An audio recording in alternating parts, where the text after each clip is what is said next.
এবং কালব গোত্রের কাছে যে পরিমাণ বকরি আছে এবং বকরির গায়ে যে পরিমাণ লোম আছে, এর চেয়ে অধিক সংখ্যক মুমিন ব্যক্তিকে আল্লাহ তাআলা এই রাতে ক্ষমা করে দেন। সুবহানাল্লাহ। আরবদের ঐতিহ্যগতভাবেই তারা বকরি পালন করত। এক একটা গোত্রের কাছে হাজার হাজার বকরি থাকতো, তাদের মূল খাবারের ইয়েটাই ছিল হলো বকরির গোস্ত ইত্যাদি। তো ঠিক, আর কালব গোত্র ছিল বিখ্যাত গোত্র, যাদের কাছে বিপুল পরিমাণ যারা বকরি এবং মেষ ইত্যাদির যাদের মালিকানায় ছিল। একটা বকরির গায়ে কি পরিমাণ পশম থাকতে পারে, কি পরিমাণ লোম থাকতে পারে। আর নবী করিম সাল্লাল্লাহু আলাইহি ওয়াসাল্লাম বলতেছেন, কালব গোত্রের বকরি গোদর দেহের মধ্যে যে পরিমাণ লোম আছে, এর চেয়ে বেশি সংখ্যক বনি আদম মানে মুমিনদেরকে আল্লাহ তাআলা রাতে ক্ষমা করে দেন। তো সেই রাত আমাদের সামনে আসন্ন, যে রাত ক্ষমা প্রার্থনার রাত, যে রাত আল্লাহ তাআলাকে পাওয়ার রাত, যে রাতে রহমত প্রত্যাশী আল্লাহর কাছে রহমত চাইবে, রিজিক প্রত্যাশী আল্লাহ তাআলার কাছে রিজিক চাইবে, যে রাতে ক্ষমা প্রার্থনাকারী আল্লাহ তাআলার কাছে ক্ষমা প্রার্থনা করবে। আল্লাহ তাআলা তার বান্দাদেরকে ডাকতেছেন, ইয়া আইয়ুহাল্লাযিনা আমানু তুবু ইলাল্লাহি তাওবাতান নাসুহা, ঈমানদারগণ আল্লাহর কাছে ফেরো, আল্লাহর কাছে তওবা করো, খাঁটি দিলে তওবা করো। এটা শুধু জবানের তওবা না, বরং দিল এবং মন দিয়ে আল্লাহ তাআলার কাছে তওবা করো। কাজেই যে রাত সামনে আসতেছে, এটা মাগফিরাত লাভ করার রাত। কাজে মাগফিরাত রজনীতে আমরা যেন আমল শূন্য না থাকি, অন্যান্য রাতের মতোই এটাকে সাধারণ একটি রাত মনে করে এই রাতটাকে অন্যান্য রাতের মতোই গাফলতের মধ্যে কাটিয়ে না দেই, বরং এই রাতটাকেও কিছু আমলের মধ্যে কাটানোর চেষ্টা করি।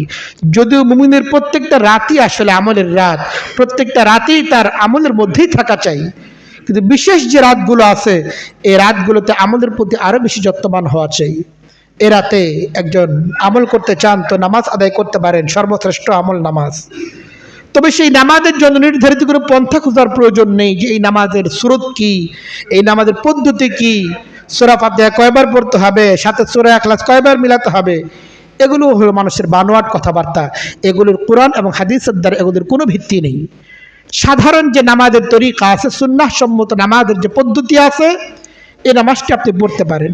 বিশেষ করে কারো যদি কাদা নামাজ থাকে, এটা শবে বরাতের রাতে কাদা নামাজ পড়ার হুকুম ব্যাপারটা এমন না, অন্য রাতে তো করা হয় না যেহেতু, আর এই রাতে আমলের একটা পরিবেশ তৈরি হচ্ছে, কাজে এই সুযোগগুলোকে আমি কেন কাজে লাগাবো না।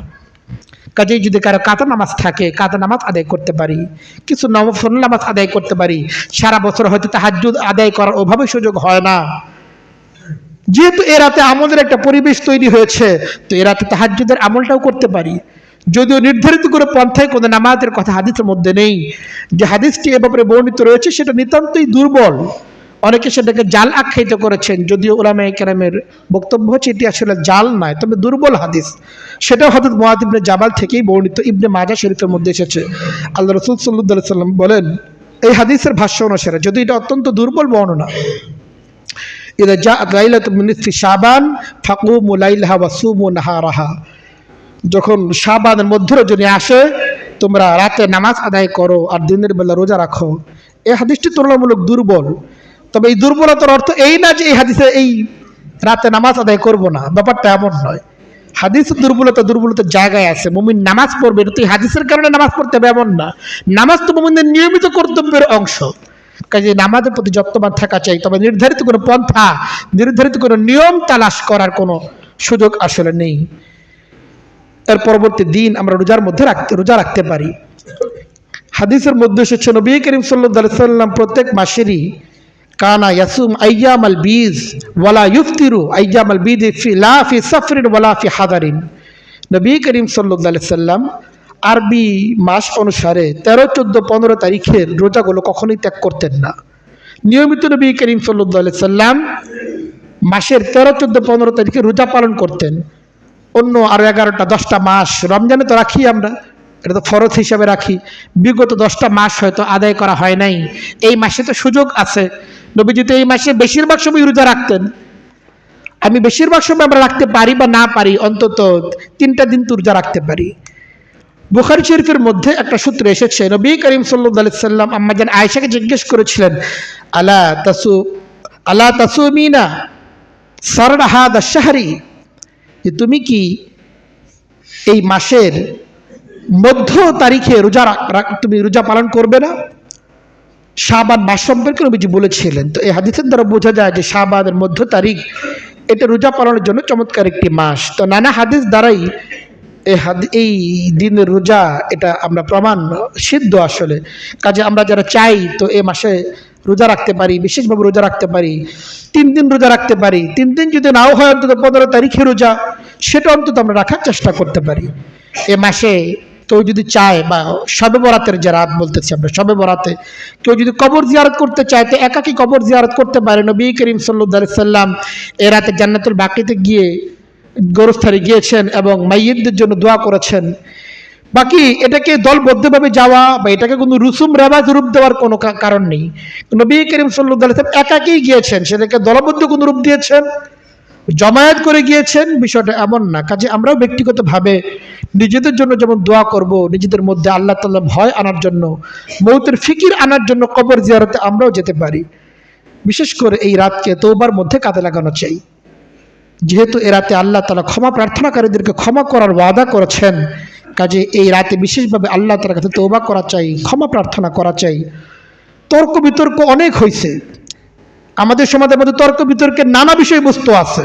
আর এখন তো তর্ক বিতর্কের সিজনই চলতেছে, তর্ক বিতর্কের সিজন চলতেছে। কাজে একজন মুমিন এই তর্ক বিতর্কের সিজনের মধ্যে পা দিবে না, সে তর্ক বিতর্কের মধ্যে যাবে না, বরং সে তো ছুটবে রহমানের দিকে।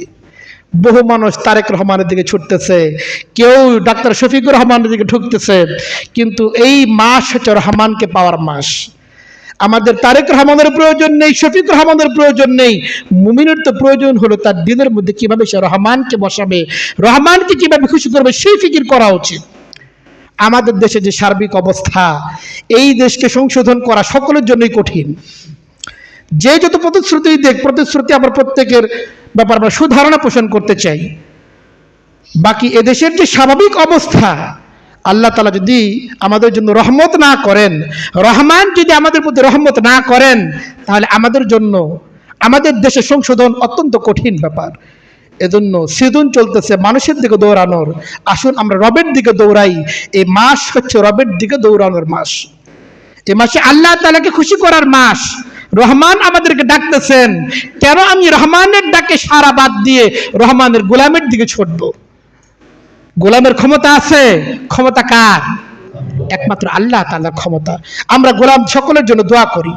আমাদের দেশের সামনের যে সময়টা আসতেছে, দেশের জন্য অত্যন্ত চ্যালেঞ্জিং একটা সময়, অনেক সংকটের একটা সময়, অনেক সম্ভাবনার একটা সময়। আল্লাহ যেন আমাদের দেশকে সব ধরনের ফিতনা ফাসাদ থেকে মুক্ত রাখেন। আগামী দিনগুলো আমাদের জন্য সৌভাগ্যের বার্তা বয়ে আনে, আগামী দিনগুলো যেন আরো কল্যাণ বয়ে আনে। এই জন্য আমাদের যদি আমরা চাই এটা, তাহলে আল্লাহ তাদের কাছে হাত তুলে চোখের পানি ফেলা ছাড়া আমাদের কোনো বিকল্প নাই। আল্লাহ তাআলা সামনে আসন্ন লাইলাতুন নিসফি শাবান, শবে বরাত যেটা আসতেছে, বেদাত থেকে মুক্ত থেকে, মন করা আমল থেকে মুক্ত থেকে, সুন্নাহ সম্মতভাবে উলামায়ে কেরামের পরামর্শক্রমে আমাদেরকে এটাকে আমাদের মধ্যে থাকার তৌফিক দান করেন। ওয়া আখিরু দাওয়ানা আলহামদুলিল্লাহি রাব্বিল আলামিন।